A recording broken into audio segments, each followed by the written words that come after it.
Assalamualaikum warahmatullahi wabarakatuh. Ya, pada kesempatan kali ini kita akan melanjutkan pembahasan materi produk kreatif dan kewirausahaan untuk kelas 12 SMK atau SMA sederajat.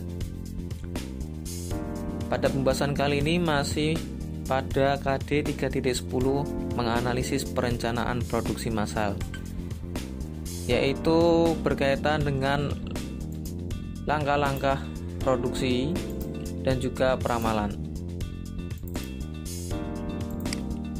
Untuk seri ini adalah seri lanjutan pada materi pembahasan yang sebelumnya.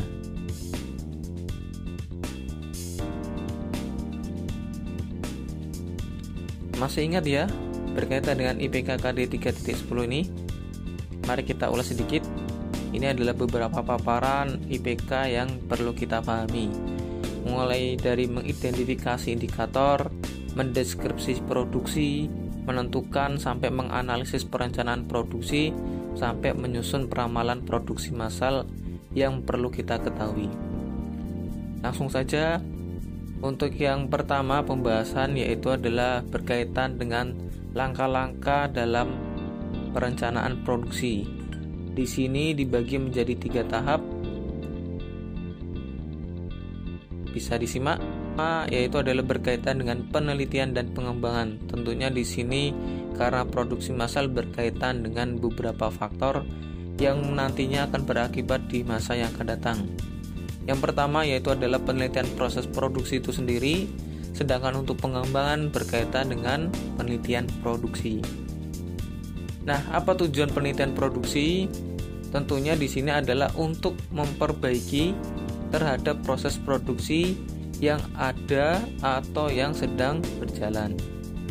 Sedangkan untuk penelitian tentunya adalah bertujuan untuk perbaikan produk yang sudah ada dan disesuaikan dengan selera konsumen. Otomatis untuk penelitian produksi ini akan dilakukan bertahap atau dalam jangka waktu tertentu, dan otomatis penelitian ini akan berkelanjutan sampai yang akan datang. Yang kedua, yaitu adalah mencari gagasan dan seleksi produksi. Apa saja di sini yang berkaitan dengan faktor ini? Yang pertama adalah dari segi mencari gagasan. Otomatis di sini adalah berkaitan dengan tujuan perencanaan pengembangan produk. Yang kedua, menyeleksi produk. Otomatis di sini apabila sebelum masuk ke dalam masa produksi, kita harus memiliki gagasan-gagasan terbaik apa saja produk yang akan kita produksi, sehingga para konsumen otomatis akan memiliki daya tarik.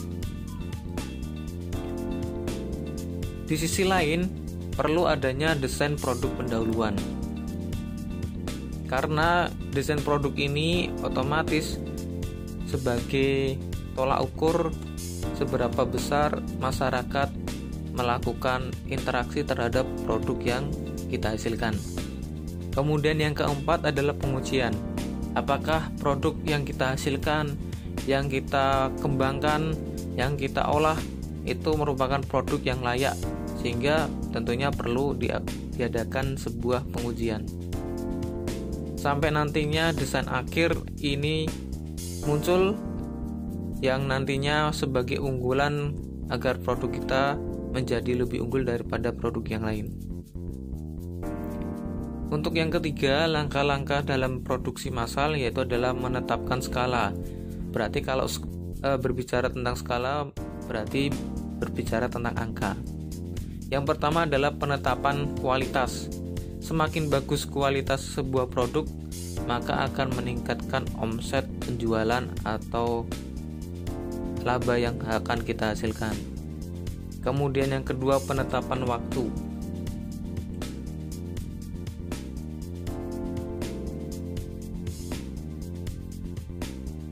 Penetapan waktu di sini berkaitan dengan seberapa besar produksi kita dihasilkan, sehingga apabila waktu singkat kita menghasilkan produk yang berkualitas dan juga dengan kuantitas yang banyak, tentu ini akan sangat diharapkan.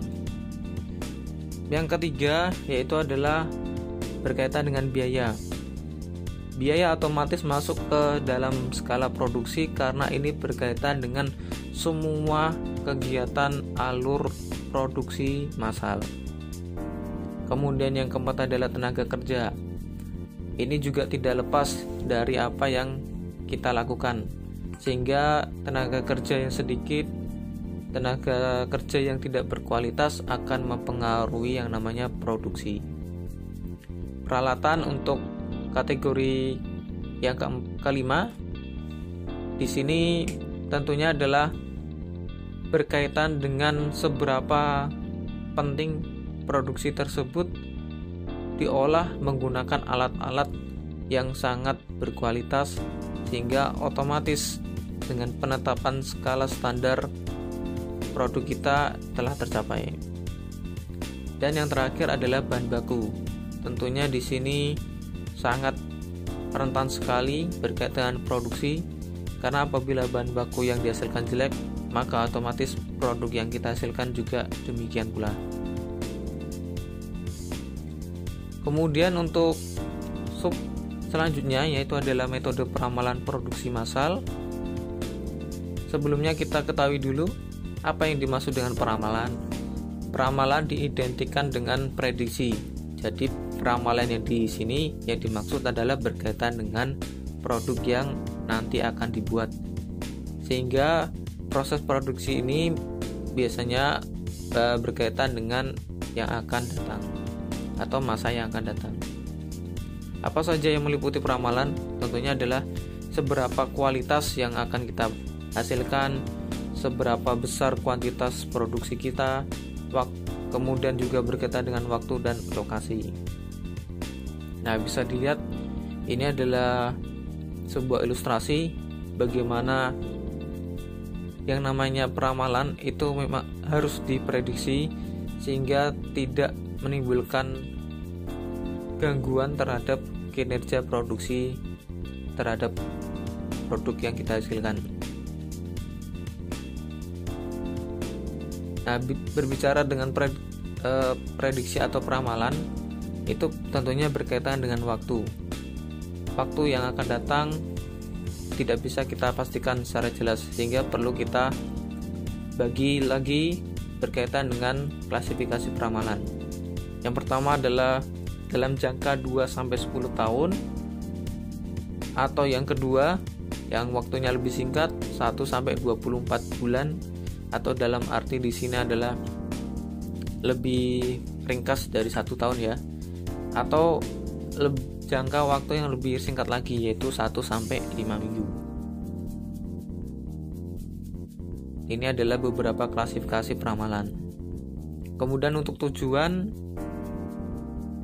bisa diperhatikan tentunya untuk adanya peramalan bertujuan yang pertama menentukan kebutuhan, yang kedua menentukan perencanaan dalam periode jangka menengah, dan yang ketiga adalah menentukan penjadwalan jangka pendek yang tentunya ini akan sangat menentukan produk apa yang akan kita hasilkan dengan kualitas yang bagus.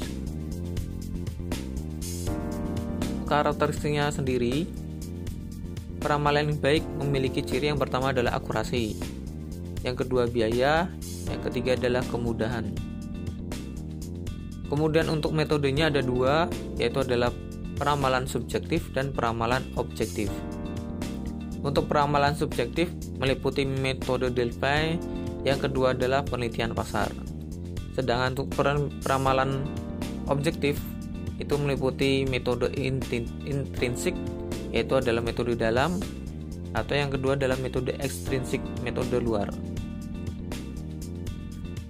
Sedangkan untuk analisis deret waktu meliputi 4 ya, trend, cycle, season, and random. Untuk T, trend berarti adalah kecenderungan apa yang sedang diminati konsumen pada waktu sekarang. Cycle, siklus, biasanya di sini masih berkaitan dengan tren yang terjadi pada saat ini. Untuk season, biasanya di sini berkaitan dengan pola musiman. Jadi setiap tahun itu kecenderungannya ada, akan tetapi memiliki pola. Atau analisis yang keempat adalah secara random atau dengan secara acak. Nah, untuk lebih memahami materi yang sudah dipaparkan, cobalah kalian latih dengan beberapa soal berikut ini.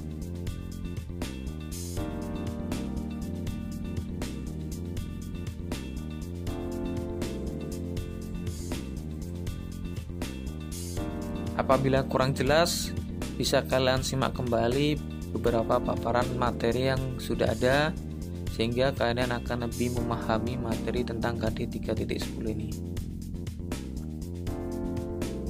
Demikian pembahasan untuk KD lanjutan 3.10 ini. Terima kasih atas perhatiannya. Wassalamualaikum warahmatullahi wabarakatuh.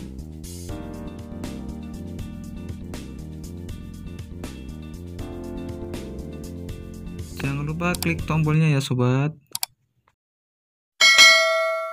Terima kasih.